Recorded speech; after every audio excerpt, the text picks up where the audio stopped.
Why are we doing all of this? It's the future. It's the sustainability of human life on this planet. We're now moving to a renewable world where we can't make the sun shine more brightly, we can't make the wind blow harder. And that's where the data comes in. I think that actually we're starting to see other marketplaces that have never really been engaged in the energy industry, and it's kind of been left to the energy suppliers. I think other markets are now starting to recognise that they can access energy data. It's a really powerful way to add another level of engagement to your customer base. We're still trying to drive that forward and make a difference using the data from smart meters and other parts of the industry to encourage innovation, to encourage service, to encourage better energy use. That's the whole point of digital energy. That's the whole point of smart meters. There is an unknown amount that can still be done with digital energy and energy data. It's not just for the energy suppliers, and there are lots of startups that want to use it for other things. Horrible as it sounds, we need to take advantage of the awareness that's been created through the energy crisis and to build on that education, to provide these new services to address climate change and to drive the change forward. What do you think's next? It's a really interesting question. Welcome to the Energy Matters podcast. I'm Tom Woolley, Smart Energy Director at SMS, and I'm here with Matt Roderick, and we're going to talk about energy data, why it matters and why we should care about it. So, Matt, would you like to talk to us about your background? Yeah, morning, Tom. Thanks. So I'm relatively recent into the energy industry. I joined the energy industry in 2013. I was CTO, so Chief Technology Officer for a company called DCC. So for those who don't know about it, the DCC is the organization behind the smart meter rollout that we see going on in the country. So I spent 5 years there. Got a little bit frustrated, as you could imagine, with government entities. Then I founded a company called Energy, N3RGY, that's spelt. So Energy was really around bringing data from smart meters, unsurprisingly, to the wider market, to innovators within the energy sector. So really to try and drive the energy sector forward, to try and drive innovation, to try and drive activities. That's now part of the SMS group, as you know. And we're still trying to drive that forward and make a difference using the data from smart meters and other parts of the industry to encourage innovation, to encourage service, to encourage better energy use and more successful, and obviously as part of decarbonisation and net zero, which data is a fundamental part of. Great. I think what's interesting is, so I started in the energy industry around the same sort of time, but from the other end. So I started in the metering world, in the smart metering world, working for a company manufacturing the smart electricity and gas meters and then the communication hubs that are deployed in the north of the country. So we've kind of got to a point now where I've been focusing on the rollout, you've been focusing on the data end, and now finally for the last sort of year or so we're together and have got to a point where we're starting to enable that digital energy by the rollout of smart meters, as well as bringing energy into the fold and actually accessing that data and making it available to others. So what I think would be great is just to talk a little bit about digital energy. Why is digital energy important for the country? And just to give it some scope, I guess, we heard figures at the end of last year that there are now near on 32 million smart and advanced meters across Great Britain, which seems a lot, but actually it's only about 55% of Great Britain's meter points that are smart and advanced meters. So we've got a long way to go as a country, but they're clearly a massive marketplace for digital energy there now. And it obviously continuing to roll out smart meters. I think last stats I saw was we're rolling out around 15,500 meters a day as an industry. So that number continues to go up, but with the marketplace we've got now, what is it creating? What is that digital energy? I think it'd be useful to step back a little bit around digitization of the energy industry and where the energy industry has come from. So for the last 100 years, we've had electricity, we've had energy flowing through the network into homes and businesses. And that energy has normally been provided by fossil fuel generation. So coal power stations, gas power stations. And we can turn those generation facilities up and down on demand. We can add more coal to the fires, which generates more energy, which then services the demand for that energy, whether it's in the evening when demand is high or in the middle of the night when demand is low. So that's classically how we do. We've been in we've increased supply to meet demand. We're now moving to a renewable world where we can't make the sun shine more brightly. We can't make the wind blow harder. So we have to be in a position now where we adjust demand or influence demand to meet the availability of supply. And that's where the data comes in. How do we know when energy is available? And how do we encourage people to use that low carbon, renewable generated energy and avoid the uses of energy at times where we need to spin up coal power stations or increase the gas production. That's the whole point of digital energy. That's the whole point of smart meters. That's the whole point of digitizing the electricity grid. That's the whole point of creating batteries and intelligent devices to really balance that availability of energy through renewable generation and what we consume in our homes and businesses. And that role of collecting energy data is different in this case, isn't it? Because you're not an energy supplier. So historically, energy suppliers have been in control of that data, right? Whether it's through meter readings or in the earlier rollouts of smart meters. So how is it that energy and the company that you founded and is now part of SMS, how does it go and get that energy data? What role does it play? So there are a couple of different roles. So there's a industry code called the Smart Energy Code. It's the regulation within the energy industry around smart meters and smart energy. So there's a couple of different user types for that. There's an energy supplier role within that code. There's a network operator role within that code. So those are the UKPNs and the UK Power Networks and the Western Power Grids and Northern Power Grids, people like that. And then there's a third role. And this third role has been relatively undefined over the last few years, but it's called other. It means that some other organization can access the smart meter data with the consumer's consent, with the occupant's consent, because it's personal data, this stuff. So that's the role energy plays, or energy as in the business I founded plays, is the ability to go into that meter with the consumer's consent to access that data and bring it to organizations that can bring value from it.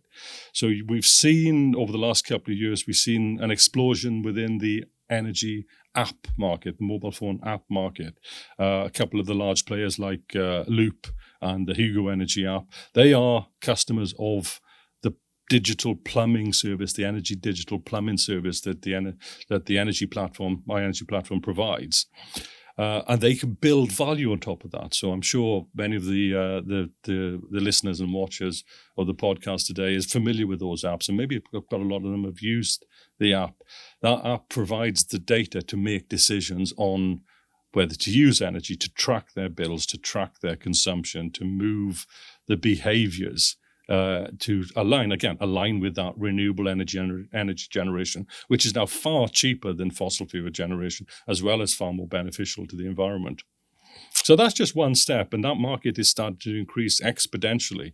If we look at financial institutes wishing to offer green loans and mortgages or green home improvement activities, whether you want to buy a heat pump or improve your insulation or replace your double glazing, all these energy efficiency measures have to be funded, but they need to be funded in a way that encourages that green low-cost activity, which again is enabled by the data from the smart meter. That's how you measure the achievements.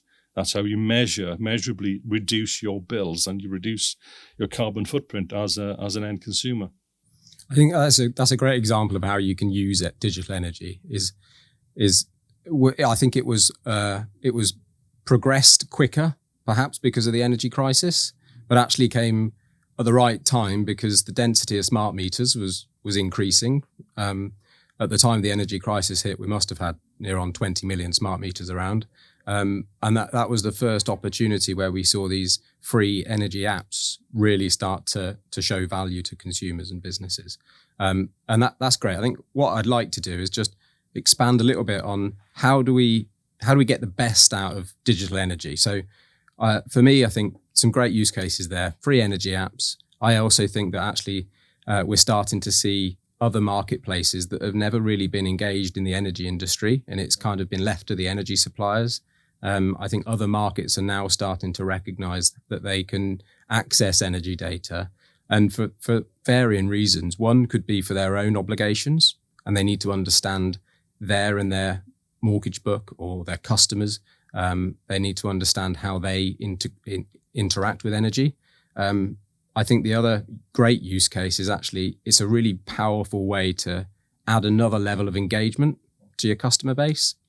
One of the things that we've been working on at SMS is using energy insights as a way to engage with businesses and customers. So not just taking that raw data, but actually taking the energy data, providing a lot of insight and machine learning kind of activity that starts to build a picture of hints and tips and events and alerts and something that can proactively start to help consumers and businesses manage their own relationship with energy. Not just understand how much they're spending and what their bill is likely to be, but actually using it to drive some hints and tips and also recommendations. Because if we're in a scenario now where over the next 5-10 years, we're going to have to retrofit an awful lot of buildings, both domestic and non-domestic, the source for that, I think, is twofold. One is engagement with the homeowner or the business owner, but also some real clear digital examples of the impact retrofitting energy solutions such as solar panels, batteries, heat pumps will actually do. So, how can I know with any confidence what the impact of me getting a heat pump or solar panels or batteries installed at my house? I think that's a really good point, bringing up the energy crisis. There was an Accenture survey probably about 10, 12 years ago, something like that, so quite a way in the past, about what is the relationship of a consumer, whether it's a business or residential, a consumer of energy. What is their relationship with their energy bill? And the results of the survey found that the average end user thought about their bill for 30 seconds a year. And that's basically, is it correct? Am I paying the right number? There was no engagement with energy, no interest or whatsoever. Obviously, that's changed over the last few years with climate change, decarbonisation, net zero. But horrible as it's been, the energy crisis has probably engaged the most consumers, informed, educated the most consumers, obviously, mainly across Europe, specifically in the UK we're talking about now. So the public awareness of energy and energy costs and decarbonisation is exponentially higher than it was maybe just 5 years ago. So we need to take advantage, horrible as it sounds, we need to take advantage of the awareness that's been created through the energy crisis and to build on that education, to build on that service, to provide these new services, as you've described, that uses the data on and the awareness of what's happening across the world in decarbonisation, across the world in climate change, to address climate change, and to drive the change forward. And obviously, the energy sector does what the energy sector does. It generates and distributes energy.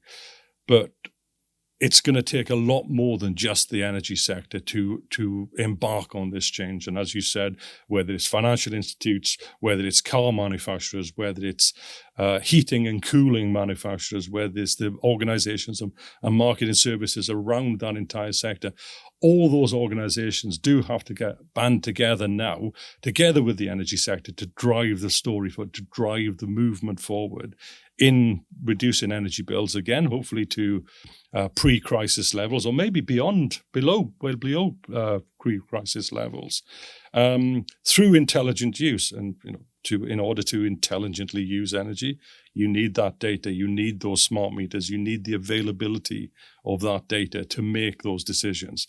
Is a heat pump going to work for me? Are solar panels going to work for me? Because a simple example. If you work during the day and the house is completely empty, and you sleep during the night, and therefore not use energy during the day potentially, is just solar panels the right thing? Because solar panels will generate the energy day because it's sunlight and push it straight out to the grid. You don't get to use much or any of that energy. So solar panels and a battery might be better for you as an individual. But we need data to make that decision. We need data on consumption behaviors of the individuals to allow the right recommendations and the right assets and the right technology to be used to support that scenario. Completely agree. And I think whilst it makes absolute sense, it's not easy, is it? If we're honest, we are at a GB meter stock level. We're still only sort of 60% through. So that's a good 40% of the population that can't yet benefit from digital energy. But even those that have a smart meter installed already or an advanced meter, actually tapping into that energy data is difficult. And a lot of the work that you did in the lead up to energy going live, and then since actually SMS has acquired energy, the continued work we're always doing to get the highest level of performance we can out of these meters is really difficult, isn't it? As well as the compliance and the regulatory obligation we've got. Yeah, absolutely. The Smart Energy Code is about 12,000 pages long, but it's 10 million words. It's an enormous document and it's complicated. The smart meter rollout has had its challenges and had its delay, but it's fundamental to what we need to do next. So whatever we can do, we do need to do, whether it's to expose the data from the smart meter services with consent. I always have to add that of the end user to the new services and the new decisions to be made. The rollout of the smart meters has been challenging. There's been difficulties. The smart meters are a complex beat that do need maintaining. They do need a proper operational service and focus and upgrading and monitoring. And that's something that we're starting to look at addressing through the combination of energy and the SMS knowledge and asset base. So how do we maintain this network? Because these meters need to be on the wall for 15 plus years. They need to be providing data for 15 plus years to allow us to decarbonise, to enable the movement towards a net zero society. And that's fundamentally essential to the energy industry going forward, and fundamentally essential to all the innovators, whether they're corporate, financial institutes, device manufacturers, service providers, all those institutes that rely on this data to make a difference, to make the right decisions. If the data's not there, then the right decisions can't be made. And it's incredibly secure as well, isn't it? Which is great in one sense, but also means that it is difficult. It's difficult for energy suppliers, it's difficult for meter manufacturers, it's difficult for us to go and speak to these meters. Whilst the deployment is also ongoing, the meters are always evolving. The network is always evolving at the DCC end as well as the meter end and everything in between. So whether it's operational, when I was actually working at the meter manufacturer, we always used to refer to them as mini computers. These are not meters anymore. The metering aspect is about 10% of its capability. They're incredibly secure. And I always remember getting the first wave of smart meters and the communication hubs assured. They actually have to go through GCHQ, don't they, or what was GCHQ, for the security level. So this is an incredibly secure and complex ecosystem that digital energy is being created off the back of it, which is great for consumers, for businesses to have that sense of security. And I think the next challenge that businesses with either customers or using it for their own purpose is that level of engagement and trust that they have to win, that me as a homeowner is going to consent to my data being given for the right reason. And that's where I think you've got to show the value you get back, isn't it? You can't just show back the how much you're spending. You've got to provide all of these additional services on top of it, whether it's modeling retrofit solutions or whether it's insights and hints and tips and stuff like that. So I always need a value back in return for giving the data, which is really important. And I think one of the other use cases that is probably relatively untapped still at a domestic level certainly is flexibility. We know that how important flexibility is. You touched on it earlier, that actually as a country, as we start to electrify heat and transport, that level of generation we need is going to either have to go up a lot or it's going to have to increase an awful amount of flexibility. Across the industry, we talk about a target of introducing 30 gigawatts of flexibility. into the system by 2030, which is really, really significant challenge. Digital energy is absolutely key to that. So the rollout of smart meters is key to that. And then people like SMS and Energy that are enabling innovators and other brands out there to tap into that energy data is key, because without that data, you can't have that level of flexibility, because you can't incentivize a consumer or a business to change the behavior of when they use energy. But equally, from a control point of view, you can't equally control assets at the right time without understanding the level of data that you're going and energy data that's going to free up for flexibility. And DFS, so National Grid's Demand Flexibility Service, has been a great example of that. And really, I think probably the first point across the smart meter rollout where it got used for something other than giving accurate bills, wasn't it? So absolutely. So there's a couple of points. So I think it'd be useful to understand what DFS is, what demand flexibility is in that context.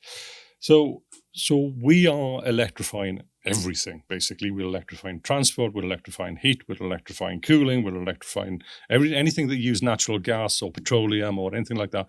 We're in the process of electrifying. Our grids, our networks, and our generation capabilities have been designed for a certain amount of demand. And actually, over the last 20 years, that demand's gone down. So if you think about energy appliance labeling, the A to G factors of your new washing machine or tumble dryer, devices have become more efficient. So as devices have been replaced over the last 20 years, they use less energy. Therefore, the overall demand has come down. But now we're at the start, or slightly beyond the start, of electrification journey. So the average electric vehicle will consume the same amount as a house throughout the year. Heating and cooling consumes half your home energy demand. That's currently done by gas for most homes. Tomorrow, they'll be done by electricity. So the demand on the electricity network is tripling, basically. How do we manage that demand without digging up every road, replacing every pylon in the country? It's about balancing the system. And that's exactly what the demand flexibility service that was introduced by National Grid last winter is there to do, is to try and, when there's a shortfall in generation but a massive demand, how do we reduce that demand rather than try and find more generation? As I said before, we can't make the sun shine on demand. We can't make the wind blow on demand. So there has to be a balance. And that's what the DFS service. I think 10 million events were participated in last winter. And I suspect this winter we'll have many more. Unfortunately, we missed the opportunity in the summer because the DFS events were paused over the summer. So we did, as a nation, start numerous coal power stations through the what we call the hot snap, as more and more air conditioning units were switched on, which caused us to turn on coal power stations in the middle of summer. Sounds crazy, but that's what happened. So this time round, I believe, as we launch DFS this winter, it'll roll through winter and summer and winter to come, allowing us to avoid those high demand periods, which will avoid us to turn on coal power stations or increase gas generated energy going forward. Fundamental service. But back to the other point you made around about security of the network. So I joined energy industry and the smart meter program probably a year after GCHQ, or who are now sort of known as the National Cybersecurity Centre, so the cybersecurity part of government, had just effectively delayed the program by a year because they did a full review on security of smart meters and made some significant changes to the security architecture. So smart meters today are very, very secure. And yes, we're talking about national security of energy. Therefore, they have to be. And there's enormous amounts of technical, commercial, legislative, and regulatory code around that, which makes them more complex, but makes them secure as well. I think that's fundamental to customer engagement as well, isn't it? For a long time, I guess consumers have not really trusted energy so much, whether that's the fault of the energy suppliers or costs. It's been pretty touchy subject for most, and heightened by the energy crisis as well. So I think that assurance of security is really key. And as with we do with energy as well, the security of consent and privacy models as well that we have is really important. Just touching on that point then, yes, there's been plenty of stories in the press over many years around energy suppliers getting their bills wrong, overcharging, undercharging, various quite sad stories. But if you think about what now smart meters and smart meter data introduces, and there's a couple of services already on the market, there's a bill validation. So you can go to an independent organization to check, and it's free of charge. It's provided through some of these app services to see, my energy company has charged me X. Can you, app provider, go to my meter, get my data, calculate my bill to see if it's correct? So through this innovation, through this opening of the data within the smart meter, we're starting to see innovative services not just create value to the end customer, to create service, to create benefit, to reduce carbon, to reduce costs, but also to increase trust within the industry, to increase validation of, I am being charged the right amount, I am using energy in the right place, and I'm having that information independently validated, which can only help the industry and can only help the consumer in their journey to lower energy bills and decarbonisation. I think that's a great example, actually, and one of the key stats that I always call upon was a study that one of our technology partners, Aleak, did. So this was a study done across millions of users that had a traditional app where it may have just been a PDF of your bill once a month or something like that, and perhaps a chat service. And what they found was actually when you started to plug energy data into that app and added the energy insights that they provide into that app, the level of engagement with that customer base went from using the app once a month to 7 times a month. And actually the time spent went from an average of 60 seconds to well over 6 minutes a month. So as well as the level of engagement that you get, clearly customers and consumers are starting to get more engaged in it and understand where their energy spend is and how they're spending it. But also just by that understanding of where their energy was spent, those customers on average as well saved 7% of their energy. And that's not, I worked out that I needed to go and get some insulation fitted. That's just behavioural led change. A great example at my own house, I worked out that my immersion heater was coming on at 2:00 in the morning for an hour. No idea why, but sorted that out, and it's reduced my bill quite significantly. So understanding and tapping into that level of engagement with energy insights has a huge impact on the consumer's spend of energy as well. And obviously 7% of the energy bills today is quite a saving compared to what it was 3-4 years ago. I've got numerous examples. I'll just give one. So one of the customers of the energy platform, I think it was their chief commercial officer, wasn't really from the energy industry, didn't really understand. So we're just chatting through things. And I was explaining, how the insight to the data and the various apps on the market and services on the market and how to use that. That's now built into the app. But effectively what he did was wander around his home, looking at the data within the app and looking at what was happening in his home. And there's a couple of things he discovered. One was that 35-minute shower by his oldest daughter cost a lot more than he thought. The other thing was, I think it was a halogen light that basically he switched on at night to light up his garden, and it was left on for 8 hours overnight. And just by replacing that light with an LED and putting a time switch on it, relatively simple, started reducing his energy bill significantly. And it's really around the data is there to guide you as an individual or someone you've asked to help you as an individual to understand what your behaviors are, and the behavior, and it's as much as about the behaviors you've forgotten. So I leave my light switched on all night, and that's actually costing £150 a year. Just switch it off or replace it with an LED bulb, which is 1%, 3% of the cost of the halogen bulb he was using. So data and information is empowerment. You can make decisions based on the data you have. And that's absolutely what we're trying to do, is to empower people. Whether it's empowering people as individuals to look at what they do, look at what their household does, and subtly change that behavior because they know what's going on, or to empower organizations they trust to help them make those changes and make those activities. And it might be as simple as switching the emergent heater off, or buying a more efficient one, or putting some insulation on it. Very, very simple, low-cost changes can make massive differences in terms of energy cost and consumption. I think it's probably worth just touching on in-home displays as well, because lots of the people that will be listening to this that may have had a smart meter installed would have been given, if they're a domestic customer, would have been given an in-home display. And that is a use of digital energy, of course, and it's live. So really useful, gives you that live view at a 10-second granularity of what is going on in the home at any one time.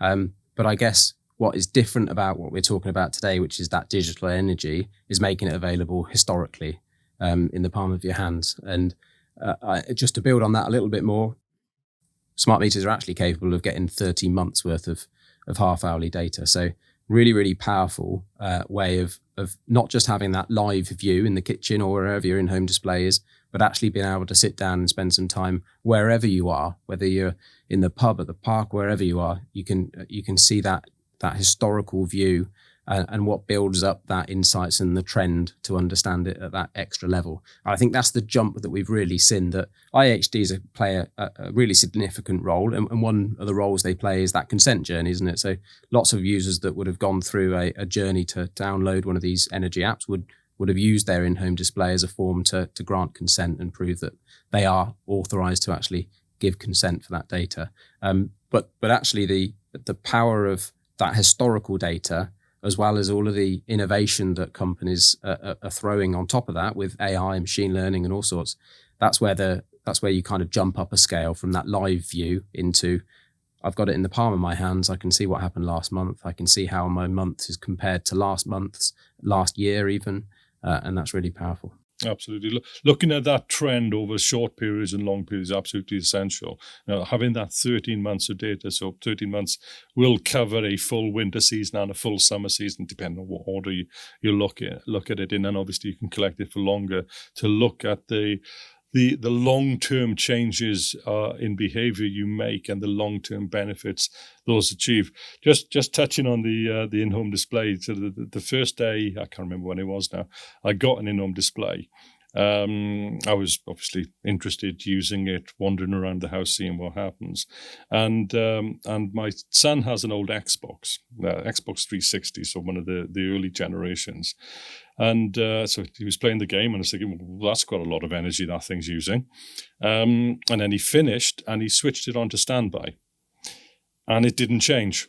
And this thing was sat on standby 24 hours a day, other than the couple of hours a day he was gaming. And it still consumed half a kilowatt. And half kilowatt's not an insignificant amount of energy.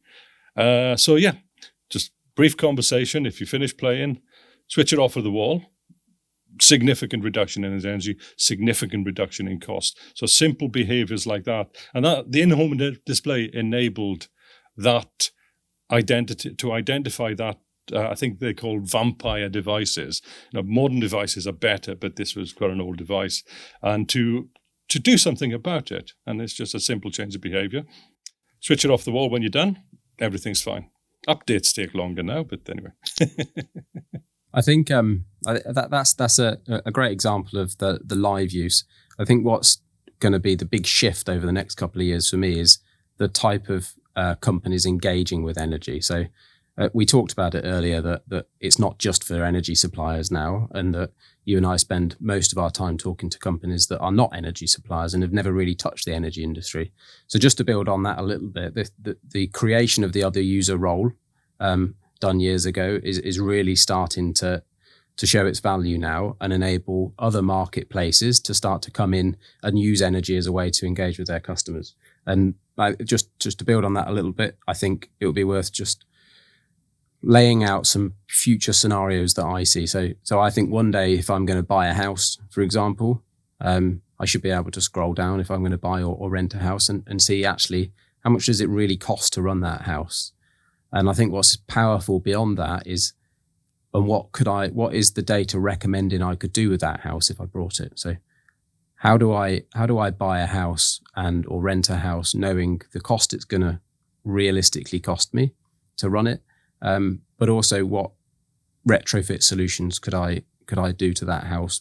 And if you can find a way, if brands, whether it's the property market, mortgage books, could find a way to engage with me and show me digitally how I could retrofit that house, the impact it will have to my energy bills, and actually the impact it could have on the value of the house as well. I think that's a great example of what digital energy is going to do over the coming years. And local authorities as well, as we know, have got a real significant challenge on their hands to retrofit the houses and buildings in their areas. And I think this is something we're working with one local authority already, is can they actually use an energy insights app and a platform to be able to engage at that level with the residents and the landlords in their areas, social housing as well. I think it is a completely untapped area at the moment, and something that we're really committed to exploring with all of those different markets. House builders as well. When a house builder, when they hand a building over to homeowners or to social landlords, how do they know that what they have marketed and said that they're building them a set of really efficient houses? How do you know? Can you use digital energy beyond the build to engage with the new house owners to show that actually, yes, thank you, you have built me an efficient house, and equally as well, how do you improve on it? Where can you use that data to drive more changes? I think that's the real crux of that. So I've been making some noise over the recent months, maybe a year.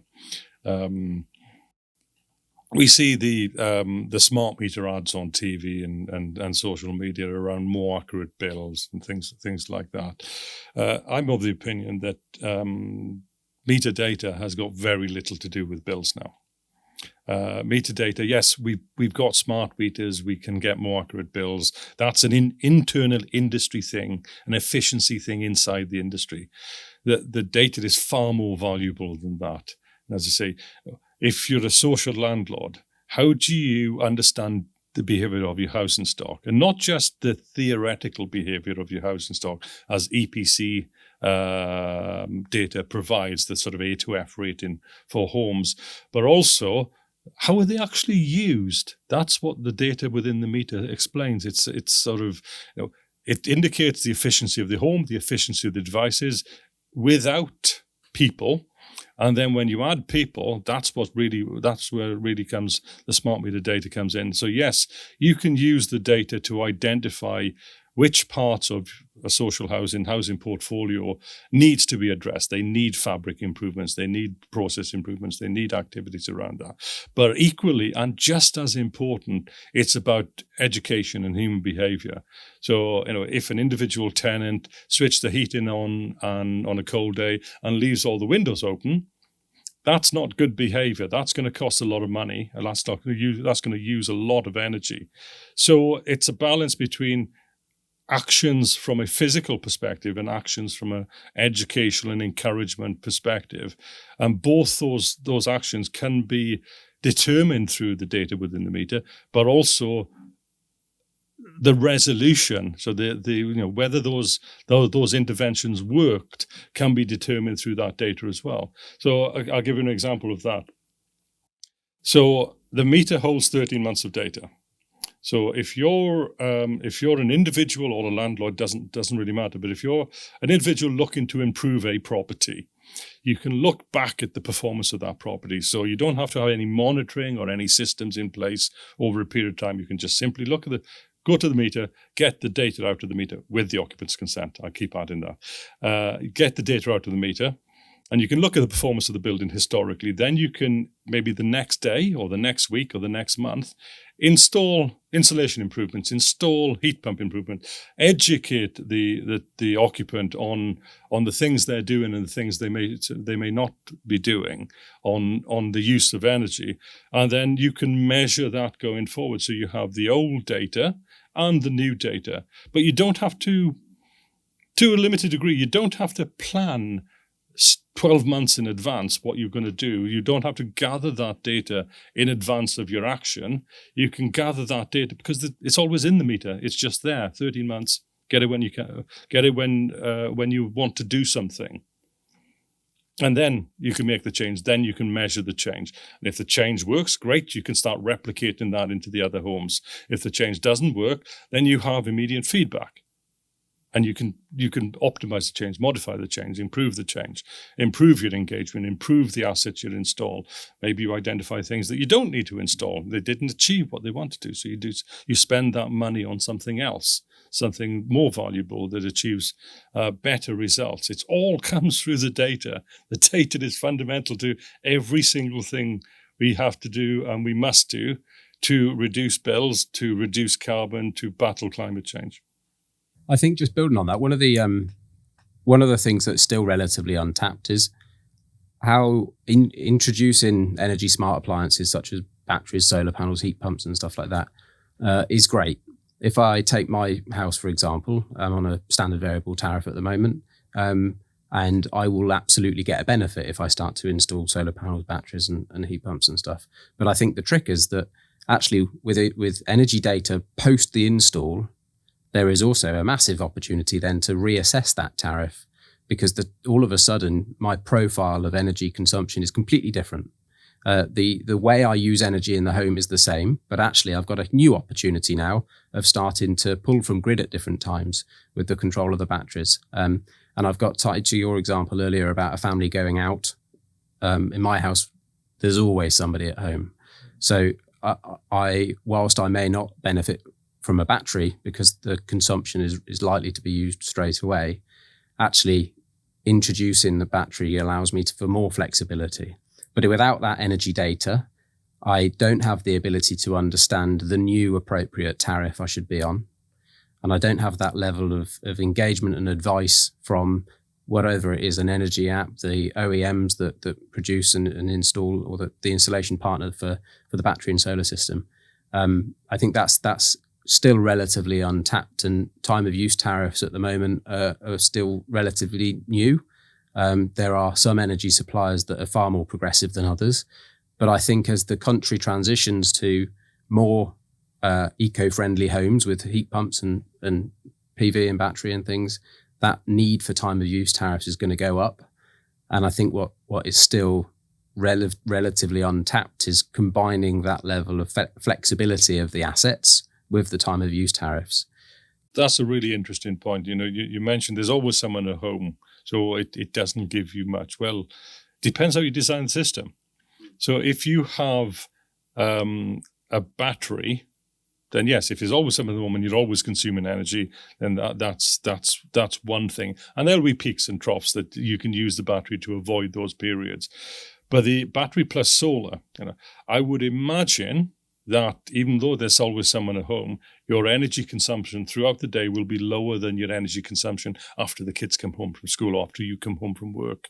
That will be a peak because you're cooking, you're cleaning, you're the washing maybe, and all those activities. So this generation from the solar, maybe use 20% of it in the home in real time. Maybe the rest of it goes into the battery. All of a sudden now you can carry yourself through that high demand, high cost period of the evening off the battery, significantly reducing your bill. But as you said, tariffs are fundamental to that decision. So, we get back to that study that was done 10 years ago or so. We treat energy as a cost. We have a flat rate. I think it's 40, 50p a kilowatt hour at the moment, regardless of when you use it. It's incredible because if you look at the underlying price of that energy, yes, it varies widely and can vary widely throughout the day, month, week, year. But ultimately, the individual cost, if you can do something about your consumption, a flat rate tariff is not the right answer for the vast majority of people. There is an opportunity for everyone to save by going on some sort of changing tariff.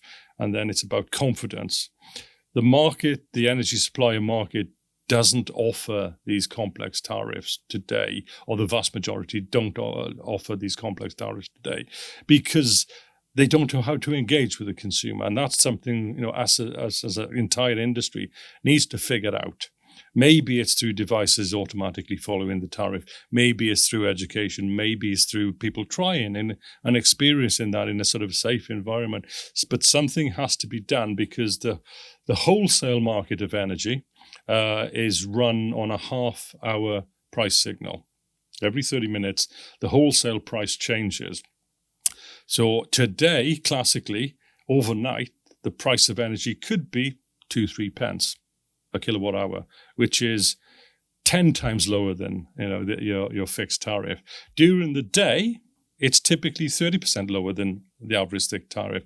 And then in the evening, that high demand period, it goes up. So if you could do things to avoid consuming energy in that high cost period, and that high cost period will probably change over time, and I'll explain why in a second, then you can save money just by going on a more variable tariff, whether that's what traditionally called the Economy 7 or the Economy 10 tariff, whether that's a market tracking tariff, whether there's an EV tracking tariff. There's multiple of these tariffs, which is one of the challenges, because it's complicated. There's too many options. How do we help consumers through that decision process? And again, back to data and how to understand the typical behaviors of consumers, and then recommend, well, an EV, you might not have an EV, but an EV tariff might be better for you because you consume a lot of energy overnight. You have storage heaters, maybe. You have a car that you want to charge. I sort of just referenced in passing the highest cost, highest demand period. Being the evening, because everybody comes home from work, kids come home from school, we start cooking, we're cleaning, washing, etc., etc.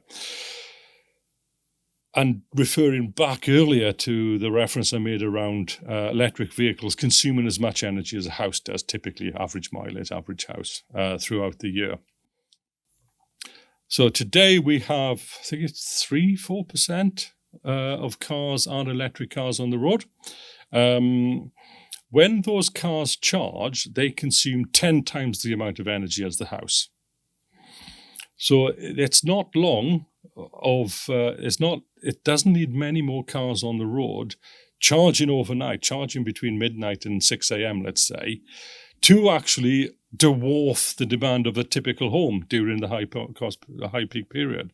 Because if we get about 15% of the population driving cars, then overnight, if everybody charges their car overnight, becomes the high cost period, high demand period.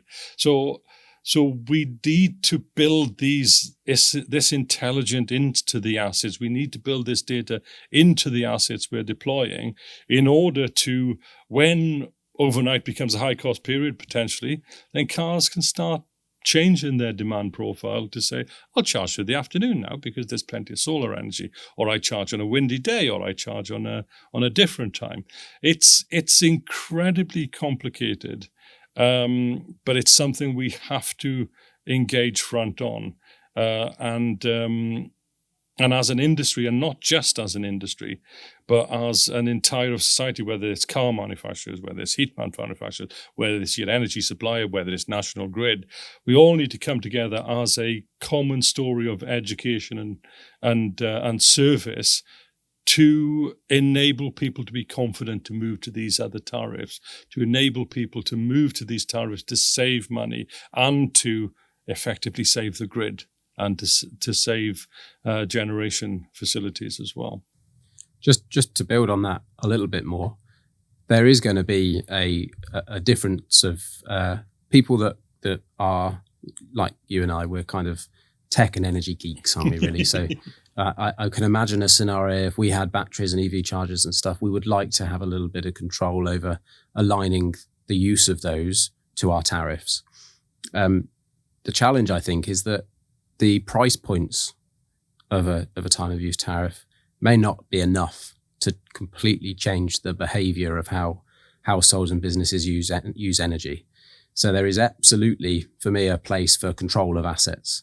And I think the challenge there is, how do you engage a customer enough through digital energy to show the customer that if you did hand over control or a degree of control of those assets, whether it's a battery, then is that going to increase the amount of flexibility the grid gets and the benefit that the consumer gets? And I think there is going to be a real split, which is yet unknown.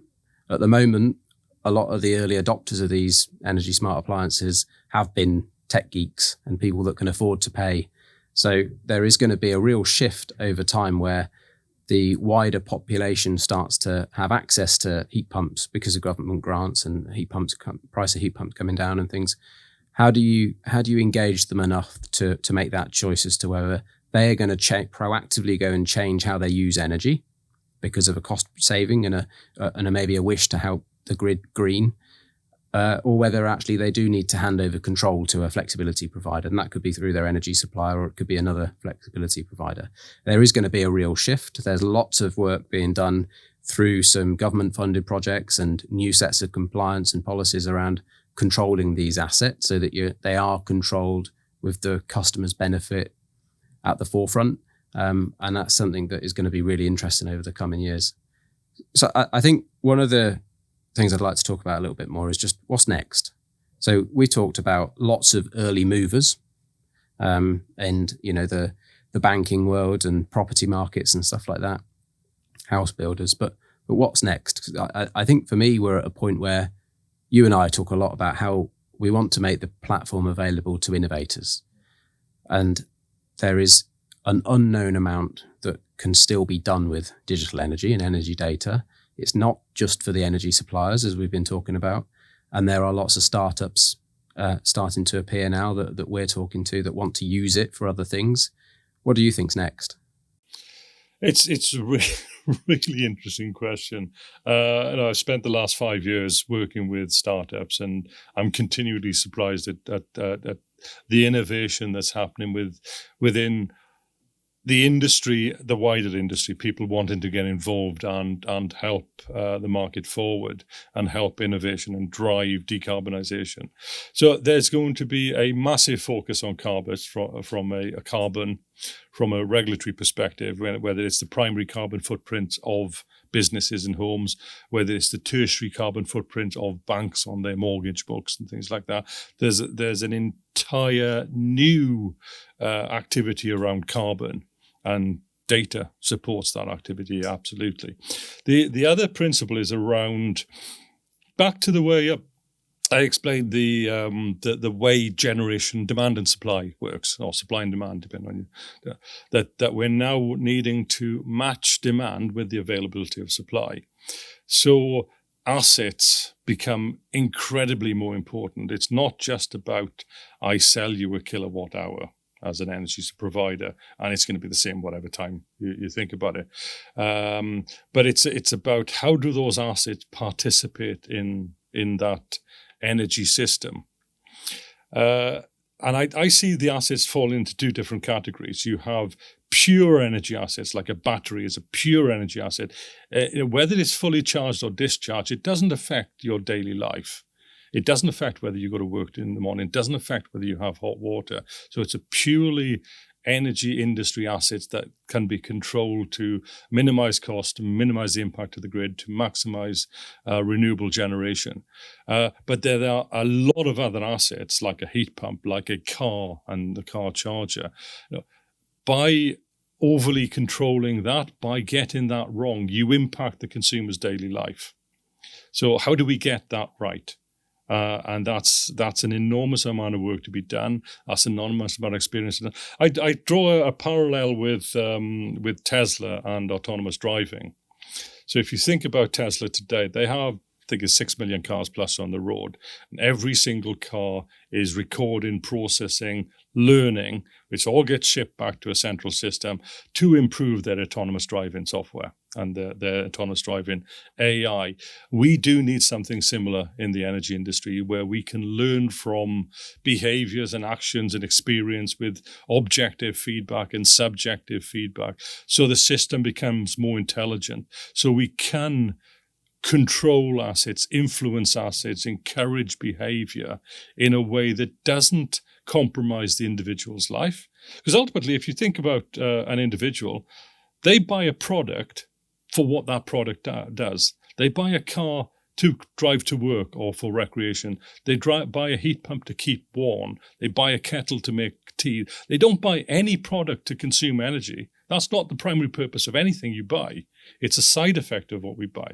So the behavior has to be around not disrupting or ultimately improving that relationship between the end consumer and their product, and doing so in a way that supports the energy industry initiatives, to support decarbonisation, supports flexibility, supports balancing the system between supply and demand. And that's the real next big challenge, I think, is how is that evolution or even war fought out between maybe the energy industry and device manufacturers, and what model takes control. One of the early strap lines of the energy business was taking energy from blockbusters to Netflix.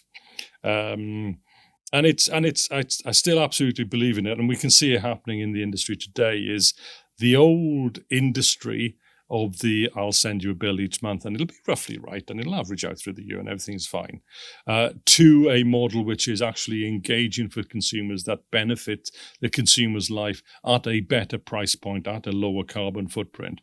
That's absolutely what's happening. And we see rumours of other players coming into the energy market with significant amounts of assets that they already understand to a degree how to control effectively without detrimenting the consumer, but benefiting the consumer. What's going to happen to the market at the moment? But it's an incredibly exciting time in the market where the system is fundamentally revolutionizing, and that means there'll be winners and losers, but they'll all need data and they'll all need help in the decision to be made. I actually think that one of the areas that needs a bit more focus on from some innovators and maybe existing players that are there is the SME market. So I think you touched on AI then, and for the last few years, we've seen energy insights providers use data disaggregation, anonymized half-hourly data from smart meters against a profile of a house. And that's relatively easy to do, isn't it? You have a set amount of different houses. It could be a flat, a house, a semi-detached and a detached. It could have 2 to 5 bedrooms, and you can quite easily build up a picture of the profile of a house and a user and a family. And that feeds an engine that starts to give you some analysis using machine learning and AI, where these providers can start to show some data disaggregation. And there's a lot of apps out there now that will show you an estimate of where I spent my energy. So I spent 30% on cooking and 20% on washing and things like that. That works relatively well, and it's a great tool to engage customers and inform, and actually also gamify it a little bit. We're starting to see some of the innovators in this space start to gamify that energy, where you can kind of opt into hints and tips, and if you accept a tip and it sees that you're actually reducing energy based on that tip, you can win some points and things like that, and they could lead up to Amazon vouchers and all these great things. But to do that and replicate that great innovation over the last few years in the SME market and the non-domestic market is really difficult, because you pick a small business, a cafe, for example, or a hairdresser is probably a good example. At that level, you've got no idea whether it's 2 chaps cutting hair with scissors or whether it's a 10-seat hair salon with hair dryers and all sorts. So understanding the profile of the business in the non-domestic world is really difficult, because the use of energy, as well as the ability of that company to control how they use it. I don't think we're going to get to a point where restaurants start to turn the ovens off at 5 o'clock to opt into DFS or to help the grid and things like that. So there is definitely a lot of focus, I think, that needs to be done from those kind of innovators and some startups in that market. Something that we're really focused on into the non-domestic space as to how we start to build up the same sort of capability we've got in the domestic space into the SME market and engaging them through energy insights more as well. So that's one area, I think. I think you're absolutely right. If you look at, there is such a thing as an average home. There is such a thing of an average consumption curve. Ofgem's been publishing it for years. The vast majority of homes roughly align with some of those models. with a bit of technology, with new assets, they started to change now. But it's, there is an average home. Homes go through cycle. There's a rush hour because people go to work, and there's a rush hour because people come home from work and they have tea and they watch TV and they play Xbox and things like that in the evening. So there is a rough model for a residential property. The commercial properties are very different. Your average fish and chip shop is different from your average hair salon, which is different from your factory, which is different from your commercial office block.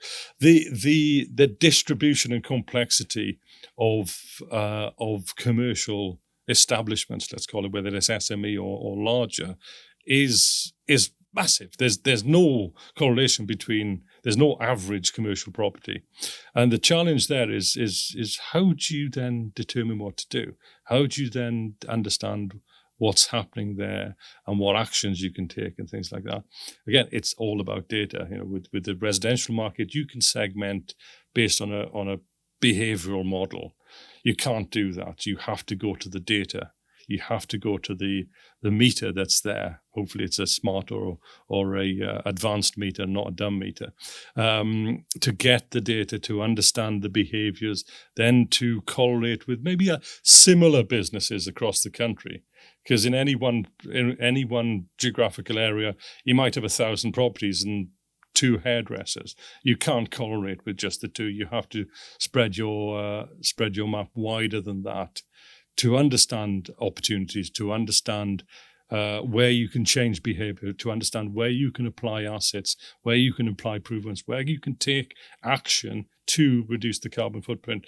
And similarly, as we saw with the recent energy crisis, typically businesses don't benefit from the safeguards that the residential consumers benefit from. So they're exposed with a far greater downside if they don't engage, and if they don't understand, if they don't take the data, if they don't get the help, then their energy bill will continue to rise, which will cause them to raise costs, which may cause them to go out of business, or may annoy their customer base, which will allow them to lose business. But it costs society more as a whole, because the SMEs are part of the local society, part of the local economy, and them losing, going out of business or raising their costs will impact the local economy.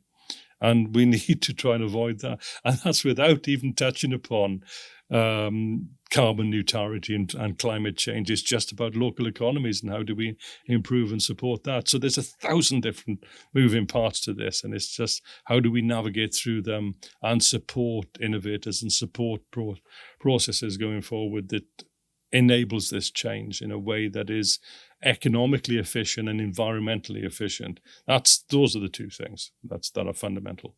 So we touched on how digital energy is the foundation for an awful lot. Innovation is one thing.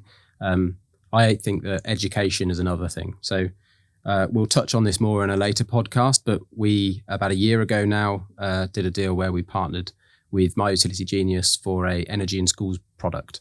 And that literally is the ask of that product was to find a way to promote smart meters, smart energy data, to children in schools.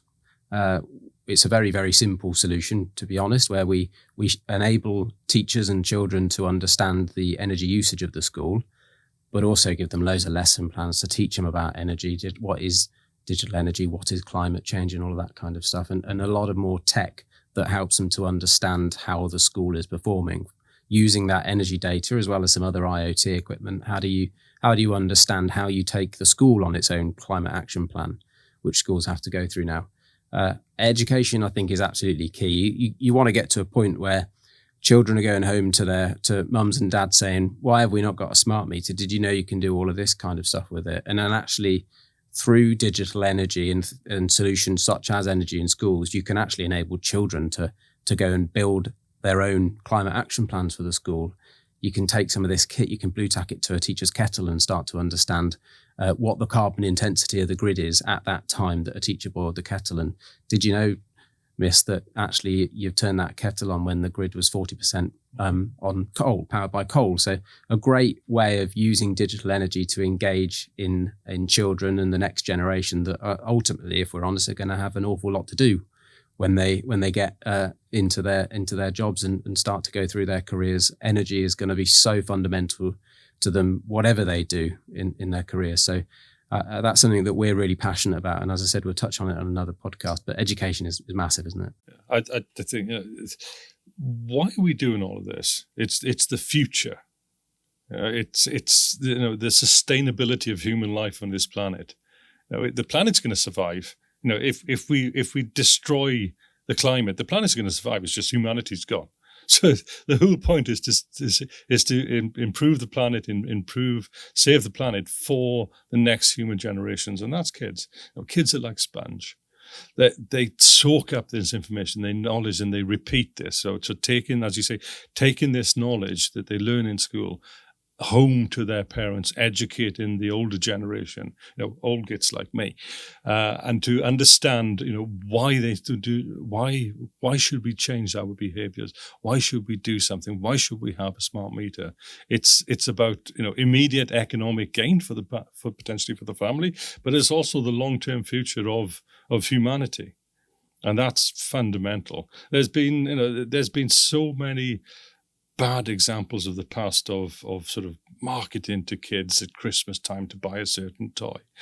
Why don't we use those principles for good, for their future, for the environment? It's only positive in my mind, and the program we've been doing in schools is absolutely fundamental to driving this generational change, because a lot of these changes will have to come from a generational change perspective, rather than just changing behaviors today, because people don't change quickly.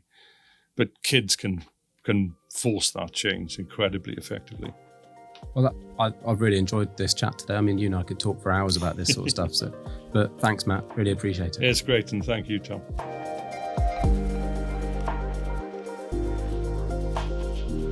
Hi, it's Tom again. Thanks for listening. Hope you enjoyed the podcast. If you'd like to hear more from energy experts and innovators, please like, follow and subscribe to Energy Matters podcast.